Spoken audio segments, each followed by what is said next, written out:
Looking at his approval ratings, a recent poll found that his approval rating stood at about 44% last month. What do you make of that result? How do people of Argentina feel about him? Yeah, I mean, there are people who like him and people who don't like him. That's relatively good for leaders around the world. I think it may have dipped a little bit over the past few months, but it's nowhere near as low as some other leaders across the world. It's hard to tell if he's going into a midterm cycle. Mm. Uh, it's not uncommon for midterms for the opposition party to gain a little bit, but I would say his popularity is fairly stable though, and there are people who don't like him, but I think there are also people who see there are a lot of problems in Argentina, and what he's doing, yes, there's pain in the short run, but you have to consider the short run pain will lead to long run prosperity. We're starting to see that already. As poverty has fallen a lot, inflation has Mm. fallen. There's still relatively high unemployment. It actually ticked up a bit. Unemployment tends to be a lagging indicator, so we're hoping that means that as time goes on, unemployment will also fall. How is he going negotiating? His party only holds a small fraction of legislative seats, and he is facing an emboldened opposition. He is, yes. So it's and some of his powers that he had through a law from a year or so ago, that's come to an end. So it might be a little more difficult to keep up with his agenda. It's possible, on the other hand, that as people grow to realize, hey, Molei's policies all seem working out, maybe he'll get some more momentum. It's a little hard to tell right now. Say in the next 12 months, will he be able to be as productive as he was in the first year of his administration? He faces re-election in December 2027. Will he run again? I don't know. That's beyond me. Do you think he'd win? Well, I think he's made a lot of progress, and things could change in the next couple of years. I think he's turned things around considerably, and I think really getting inflation under control is really that's one of the biggest problems in Argentina. He's Yeah. done such an excellent job with that so far. Um, Inflation is really a government policy choice. It's a hard policy choice to get under control once you're used to high inflation. Um, Getting the economy to grow well enough for unemployment to be low, that's not really the government's job. It's really private markets. That's their job, but they can do that best when they're unencumbered. And Mm. Malay's gotten rid of a lot of bad regulations that are making it difficult to do business. I think between those two things, there's a lot of reason for people to, as time goes on, realize, oh, a lot of these policies seem to be working out. Yeah. So it's very possible that come re-election time, people might say, actually, yeah, let's keep this going. He recently announced a reduction in export taxes on poultry and beef and corn, which was requested by Argentina's agricultural sector. Let's just take a listen. Para tener un orden de magnitudes, esto redunda en una reducción de retenciones de las alícuotas para las cadenas de granos del 20% y una reducción de retenciones en la cadena de ganado y carnes del 26%, que será permanente. Estas reducciones son permanentes y no tendrán vuelta atrás mientras que yo esté en el gobierno. Pero es muy importante tener presente que todo esto es posible únicamente gracias al superávit fiscal que hemos conseguido, al cual cuidamos como agua en el desierto ante los embates sistemáticos de la casta política.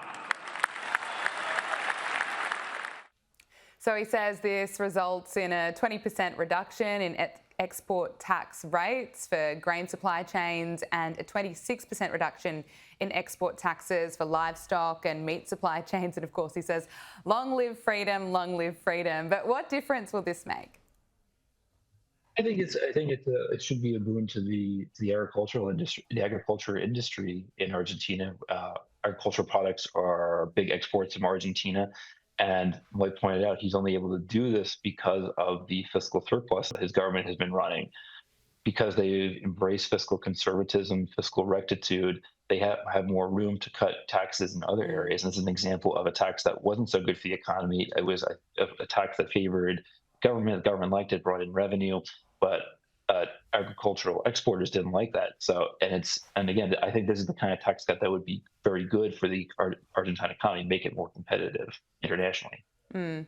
Javier Milei was one of the first leaders to meet Donald Trump in person after Trump's election victory in November last year. Now the US is lifting visa restrictions, which will allow citizens from Argentina to travel to the US for tourism or business without having to apply for a visa in advance. What do you make of that, and how would you assess his relationship with Donald Trump at the moment? You know, it seems to be pretty strong. Yeah, I think ease of travel for tourism or business, I think that's a good thing. I think for both countries, if it goes both ways, I think greater certainty is good. Making business easier is good for the economies of both countries. Um, I don't know if it makes a huge dent statistically for boosting GDP or output or any other metric in those countries, but I think it's a good sign of friendliness between the countries.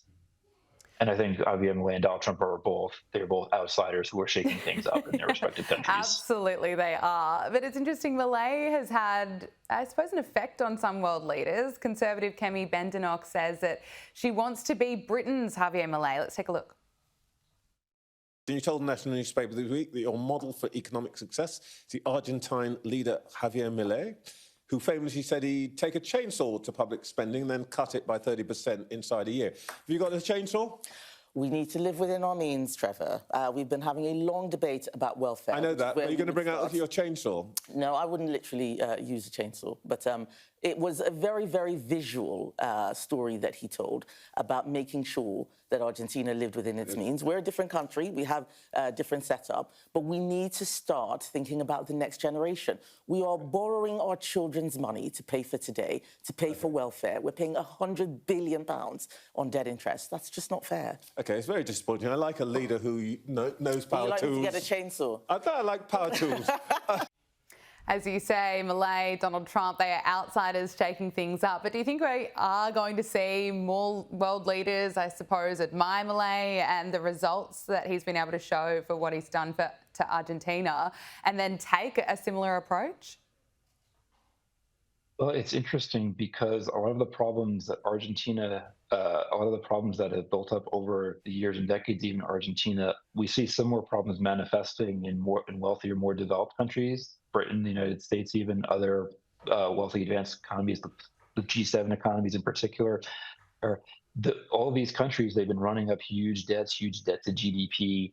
And it's at the point where it's becoming unsustainable. Argentina previously did this. Argentina was a comparatively very wealthy country about 100 years ago. Argentina was neck and neck with the United States. Like, where would you want to move to? Where would you want to set up a business? And then Argentina then went a different direction in beginning mid-20th century. A lot of heavy-handedness in government, lots of spending, lots of regulation, very cronyistic. And it really descended into kind of a vicious cycle of high inflation, stagnation. Things got really bad over many, many years. And things got so bad, there's an argument to be had that things got so bad that people really had to turn to liberty and free markets again and really had to wake up because things have gotten so badly. I hope things don't have to get so bad in these other countries for that to be the case. I think Milei's policies are definitely taking Argentina in the right direction. And I think the United States and other developed economies also need to take seriously fiscal rectitude, having free markets, having low regulation, getting rid of bad regulations. It's really important to have fiscal discipline, be concerned about the future, saving, and not running huge deficits, not having bad regulation, excessive regulation. Economist and Chief Operating Officer at Fiscal Lab on Capitol Hill, Patrick Horan, thank you so much for your time. It was great to speak with you. Thank you very much.